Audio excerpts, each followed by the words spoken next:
Pakistani army जो है वो एक्शन मोड में नहीं बल्कि उनका ये रिएक्शन जो है वो देखा जा रहा है। तो रिएक्शन अभी है क्योंकि इतना ज़्यादा लगातार नुकसान हुआ है पाकिस्तानी आर्मी का, जो खलबली पाकिस्तानी आर्मी के अंदर मची हुई नजर आई वो सभी ने देखी हुई है। मुनीर जिस तरीके से अपनी सरकार को घेरते नजर आए थे, लगातार उनके अंदरूनी जो तमाम जो सीनियर्स थे वो उनके खिलाफ जाने लगे थे, उसके बाद अब ये एक कामयाबी मिली लेकिन बड़े नुकसान के बाद मिली है। तो इसको क्या आप भी रिएक्शन मान रहे हैं या फिर एक्शन मोड में नजर आ रही है आपको भी धीरे धीरे पाकिस्तानी आर्मी आते हुए? देखिए पिंकी जी, बिल्कुल सही। जो हमारे जो डिफेंस एक्सपर्ट ने जो बात कही है वो बिल्कुल वही है। क्योंकि आज देखिए, पाकिस्तान का जब से ओरिजिन हुआ है उस समय से कभी भी पॉलिटिकल स्टेबल हो नहीं पाया है। आप देख सकते हैं 77 साल के इतिहास में। और आज जिस प्रकार से अफगानिस्तान और टीटीपी जिस प्रकार से पाकिस्तान के ऊपर अटैक कर रहा है, और इसके पहले पूरा सीरीज है जिसमें उन्होंने चाहे वो ट्रेन हाईजेक को लेकर बीएलए के द्वारा भी जो कुछ हुआ था, और उसमें पाकिस्तान जो सैन्य है पूरी तरीके से एक्सपोज हो चुकी है। क्योंकि देखिए, आप समझिए, वहां के पाकिस्तान के सैनिक भाग जाके सऊदी में गार्ड की नौकरी करना चाह रहे हैं, वहां पे युद्ध नहीं, लड़ाई लड़ना चाह रहे हैं। उनकी क्या स्थिति है? और इसको ऑफिशियली जो असीम मुनीर ने अपने एक 268वीं कोर कमांडर की जो कॉन्फ्रेंस थी उसमें उन्होंने एक्सेप्ट किया है कि हम वहाँ पे लगभग 42% अटैक हुए हैं और हमारा जो सैन्य है वो कहीं ना कहीं किसी तरीके से इफेक्टेड रोल प्ले नहीं कर पाया है। तो ये एक तरीके से अपने सैन्य के जो जवान है उनका मनोबल बूस्टअप करने का काम कर रहे हैं। और अब इसके पहले आप देख सकते हैं कि किस प्रकार से शहबाज शरीफ के साथ इनका जो कन्फ्लिक्ट हुआ था सिविलियन और खास करके आर्मी के बीच में। तो आज के डेट में पाकिस्तान पूरा सेना के हाथ में है और सेना पूरी तरीके से हर स्तर पे विफल हो रही है। और नो डाउट ये उन्हें एक सफलता मिली है, लेकिन इसका जो रिटेलिएशन होगा वो बहुत ही घातक होने जा रहा है। क्योंकि आप देखिए, आज जो अफगानिस्तान और खास करके जिस प्रकार से अभी हमारे जो डिफेंस एक्सपर्ट बता रहे थे कि अफगानिस्तान अब वो पहले वाला अफगानिस्तान नहीं है। आज वो अपनी आइडेंटिटी की लड़ाई लड़ रहा है। आज उसके पास सब कुछ अवेलेबल है। वहाँ पे ईरान के द्वारा उसे बहुत सारी चीज संसाधन मिल रही हैं।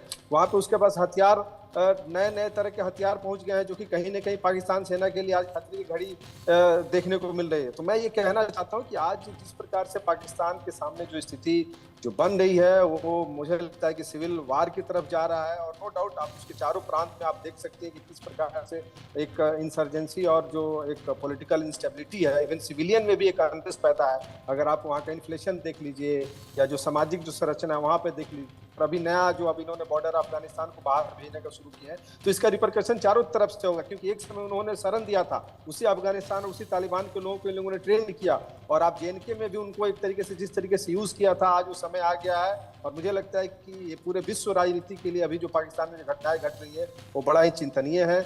और इसमें हम किस प्रकार से इसको देखता है, पूरा विश्व कैसे देखता है, ये बड़ा ही हर देश के लिए। और चूंकि भारत पाकिस्तान का एक नेबर कंट्री है और जिस प्रकार से वहाँ घटनाएं घट रही हैं, जो बीएलए को लेके भी घटनाएं घट रही हैं, तो भारत को भी इसमें कहीं ना कहीं किसी न किसी रूप से अपना इंटरफेरेंस एक रखना पड़ेगा, एक नेबर कंट्री होने के नाते। क्योंकि देखिए, आज के इस 21st सेंचुरी में ग्लोबलाइजेशन में हर देश एक दूसरे से आर्थिक रूप से जुड़ा हुआ, और जब हम सैन्य ऑपरेशन करते हैं तो सारी चीजें का एक डिरेल हो जाती है। क्योंकि ये वन डे का प्रोसेस नहीं है। आज अफगानिस्तान और टीटीपी जिस तरीके से हथियार उठा के पाकिस्तान से फाइट कर रहे हैं, तो इसका मतलब इनकी तैयारी बहुत पहले से हो चुकी है। ऑब्वियस है कि ये जो घटनाएं घटी है इसका रिटेलिएशन होगा, और ये जरूर टीटीपी और अफगानिस्तान इस पर बदला जरूर लेगा। और मुझे लगता है कि ये और आगे कड़े रूप से आगे बढ़ेगी, जिसका इम्पैक्ट सबको देखने को मिलेगा। जी पिंकी जी।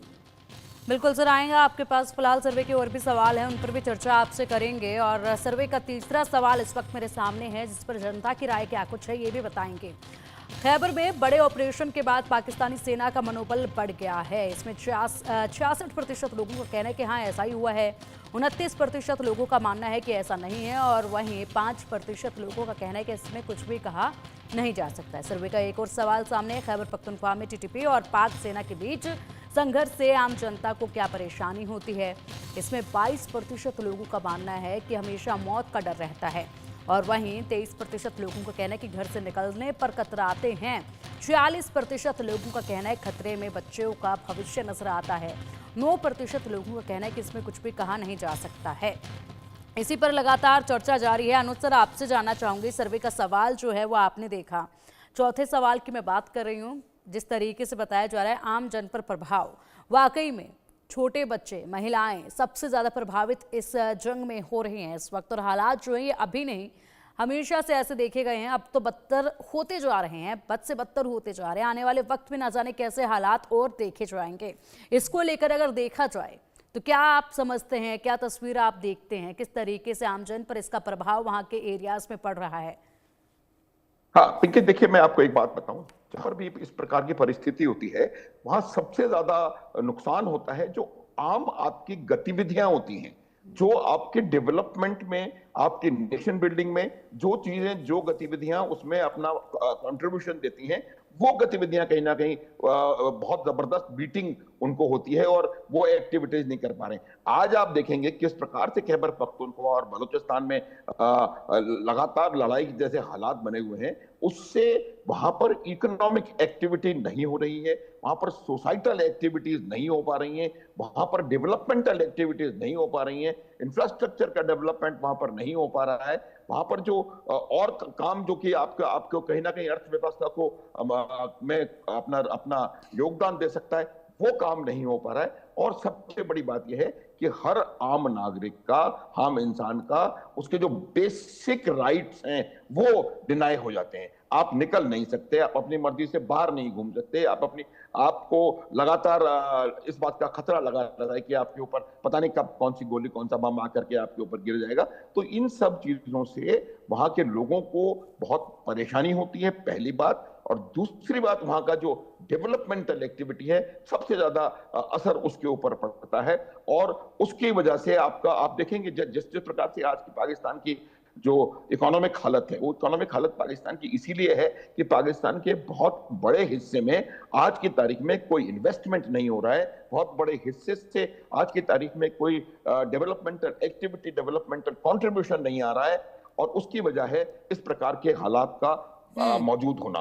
तो इसलिए मेरा यह मानना है कि सबसे ज्यादा असर वहां के समाज पे, वहां की इकोनॉमी पे और वहां के लोगों पर पड़ता है, और वो अपने जो नॉर्मल एक्टिविटी है वो कर पाने में सक्षम नहीं रह जाते हैं। अब इसका बहुत बड़ा असर है बच्चों का भविष्य। आपने ये बहुत बढ़िया प्रश्न उठाया है कि सबसे ज्यादा असर किस बात के ऊपर पड़ेगा, कि बच्चों की पढ़ाई, बच्चों का सोच विचार, बच्चों का माइंड सेट, ये तमाम चीजें जो आने वाली जनरेशन है उसके ऊपर बहुत जबरदस्त नेगेटिव इंपैक्ट इस बात का जाता है।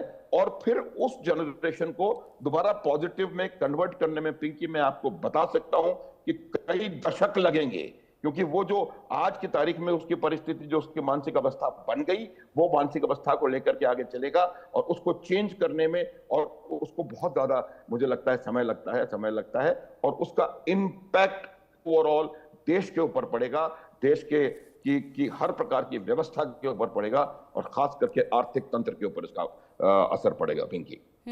बिल्कुल बिल्कुल सर, और गहरा असर है ये, और आने वाले वक्त के लिए भी बहुत खतरनाक है ये, क्योंकि ये जो असर अभी कोमल मन पर बच्चों के पड़ेगा, उसका असर जो है जाहिर